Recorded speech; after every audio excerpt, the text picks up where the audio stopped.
Hey guys, what's up? It's your boy Miguel back again with another video, and a very interesting one today because I have the Pixel 8 Pro today. Now the thing about this phone is that this is Google's top of the line, the most expensive one, and considered the flagship from Google. But in my opinion, this really is not a flagship. It's a mid-range, a top mid-range at best. Even though this phone costs $1,000, it didn't give me that feeling, that premium feeling that you normally would get out of a $1,000 phone. Now, not that this phone is bad in any way, but there are a few areas where this actually lacks in. And there are a few weird things about this as well that I'll discuss. But let's go ahead and take a look at what we have. So we have 128 gigs of internal storage. You can buy this with 512, and also this goes up to 1 terabyte. You get by default 12 gigs of RAM, so you don't have any other option on the Pixel 8 Pro. We can tell that there's really not a lot of details or a lot of things in the box because we have a very minimal box. And the color that we have today is I believe the porcelain color, which is kind of like an off-white color. It's not really the best looking color. I think the blue one is the one that looks the best. That's probably the one that I would go for if I wanted to buy this. Not that I would ever buy a Pixel 8 phone. And I'll put this on the side while I look into the rest of the details. So again, a very minimal unboxing experience. We have a dongle if you have a regular USB to USB-C, and then we have the USB-C to USB-C cable. And we also finally get a very minimalistic paperwork in the box. There's no charger. Now, looking at the phone, I like the fact that we have a matte finish. It's a very soft texture, very smooth finish. And the good thing about it is that obviously you don't get any fingerprints with it. We have Gorilla Glass Victus on the back and also on the front, and then we have an aluminum frame all around. So you are getting the maximum protection on the phone, and this also comes with IP68 dust and water resistance, which means that you can dunk it in 1.5 meters of water for around 30 minutes without any damage. The design is mostly unchanged, so you can still tell that this is a Pixel phone just by looking at it, because the camera model on the back, you still have that visor or that Cyclops kind of look. But this time the main change is that the camera modules are all under one roof instead of being placed differently. And then another main change is, or an addition, is actually the temperature sensor. Now, talking about weird, this feature is kind of weird because it doesn't really make sense to me. I mean, I don't really understand the functionality of it. I don't know why a Pixel phone, or let's say just a flagship phone, so just imagine an iPhone having a temperature sensor, or even the Galaxy Ultra S23 Ultra having a temperature sensor. Why would they have a temperature sensor? Why would this phone have a temperature sensor? I mean, if this came out during the pandemic, when you had to measure your temperature and people were getting sick, you had fevers, then yeah, it kind of would make sense. But it kind of wouldn't either, because this feature wasn't really made available for body temperatures. So it was made available for surfaces, hot surfaces, maybe water. If you're about to go swimming, if you want to check the temperature, or you're about to eat something, you want to check the temperature, or let's say your laptop is overheating and you want to check the temperature, maybe, yeah. Again, but why? What is really the functionality? I mean, you can live without it, so I just don't understand the functionality of it. One change is that we now have a flat edge display this time on the front instead of a curved display. If you look at the overall design, this is a more of a curvier phone this time, so we have curvier edges this time as well. We have the button placement on this side, the power button and the volume rocker on the bottom, although I did find myself clicking on the volume button when I wanted to lock the phone or unlock it. So I wish that the volume button was placed a little bit on top, or maybe on this side, because I found myself very often clicking the volume buttons instead of the power buttons, but that's just me. Apart from that, we have the stereo speakers on the bottom, we have the USB-C port, and then we also have the SIM tray on this side. There are some improvements when it comes to the display. So this is a 6.7-inch AMOLED display, and it is an LTPO display, so it goes from 120 to 1 Hz whenever it's needed. And we also have some improvements when it comes to the brightness of it. So this now has 1600 nits of brightness, which is not the maximum or the most, but it does go up to 2400 nits of peak brightness whenever it's needed. Now, when it comes to the performance, that's an area where I'm very critical about, because I mean, look, this is Google's top of the line phone. This is what you should expect this to be the best Android phone there is out there, full stop. But at $1,000 and even having the latest Tensor G3 chip, the performance on Antutu is about 620,000 points. Now, I've seen this go up to about 900,000 points, but even still, that's less than last year's Snapdragon 8 Gen 1 chip. And I'll give you an example. I tested out a few days ago, I did a review of the OnePlus 11R, and that had the A Gen 1 chip.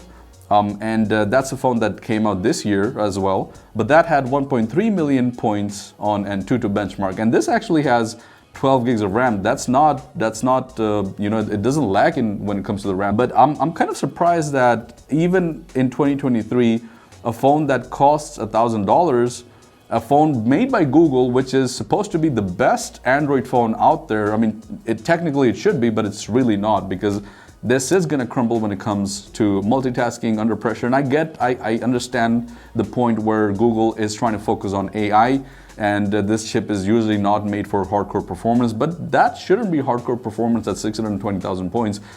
It should still be a little bit more than that. I mean, I would expect at least 1 million points, 1.3 million points at least, or similar numbers to the A Gen 2 chip. And my question is, when I play games, I'm not even talking about games, this is already feeling hot to me. So I don't doubt, and I'm not even joking, this is already feeling hot to me. So when it comes to performing, and when it comes to playing games like PUBG or maybe something heavier like Call of Duty, will this start thermal throttling? So that's kind of my main point here. And again, I understand that, yeah, AI based and Google Tensor, blah blah blah, and all that stuff, but still, I mean, I really wouldn't consider this at $1,000. When it comes to the battery, this has a 5,050 milliampere battery, which is a little bit more than last year's. I believe last year had 5,000 milliampere, so that's about a 1% increase when it comes to that. Again, this doesn't come with a charger, but you can buy a 30-watt fast charger. This will support 30 watts of fast charging, so it's not the best either. But when it comes to performance of the battery, it's also not the best either, because this will give you an endurance rating of about 12 hours of video playback, which is not bad, but at 5,050 milliamperes, I expected a little bit more, because I've seen other phones at 5,000 milliamperes perform better than this phone. So that was kind of my point. And when it comes to the charging, it also takes a little bit of time to charge. So from 0 to 50% on a 30-watt charger, it took about 53 minutes. And on 0 to 100%, it took about 1 hour and 26 minutes. Not the worst thing. I don't think that slow charging is a bad thing, because it kind of preserves the battery. But at 4 nanometers, when it comes to the chip, I expected it to be a little bit more efficient. Now, the cameras are where this phone actually shines, because this phone is kind of known for its cameras, and we have a triple camera setup as well, as the same as last year, but we have a little bit of an improvement. So we have a main 50 megapixel camera, which is a wide camera, and then we also have two 48 megapixel cameras, which is for the ultra wide and the telephoto camera. And again, we also have the temperature sensor. If we open up the Photos app, you get a lot of different features. So you get long exposure, you get portrait, night side, which was something kind of new. It's the same as night mode, and it actually performs really well. So in portrait mode is something that I did notice, is that whenever you're taking a portrait photo, it doesn't show you what it's going to look like. So for example, on an iPhone, when you are going to take a portrait photo, it shows you the areas that it's going to blur. This actually doesn't show you. So it's going to take a picture like a normal photo, and then once it's snapped, it shows you the actual blurring. So that's kind of, I thought that was a little bit weird. I also did notice that when it comes to the video, sometimes the video is extremely grainy, and it was so grainy in some parts that I actually thought that it was raining. So I had a friend of mine take a video for me, and then when he showed it to me, I asked him, I'm like, was it raining? He was like, no, it wasn't raining. And then I noticed that this was actually the grain. So it was so grainy that it kind of, for 1 minute, I actually thought that it was raining. So one more thing that I did also really like about this is that regardless of what mode you're in, you actually have the freedom to choose what camera you want to use, whether it's the wide, the ultra wide, or the telephoto. So it kind of gives you more control. Now I want to talk about one more thing, which I also found very odd, which is the magic eraser. Now the magic eraser is a feature that it removes people or objects from the photo, but it doesn't do so until you have backed it up on the cloud. So in some way or another, I think it's kind of asking for consent from you to actually upload the image before it actually processes the magic eraser, or it removes a specific object or person from a photo. And this may be because Google wants to kind of be safe and save itself from liabilities that may arise in the future. I don't know. I mean, that's just my opinion on that. I don't know if this is just when I'm finding out. I don't know if you guys already knew about this, but I'm just finding out about this. And I think that's a very sneaky way for Google to do things, where the magic eraser feature is not gonna be available until that picture is actually on the cloud. So, I mean, that's kind of weird for me. I thought that was very strange. Now, when it comes to the temperature sensor, again, I thought that was a really weird feature. This is how it usually works. So it asks you to have the object within 5 centimeters or about 2 inches from the sensor, and then you tap and it immediately tells you. But I don't think that's accurate. That's way too quick. Let me see again. 28.9.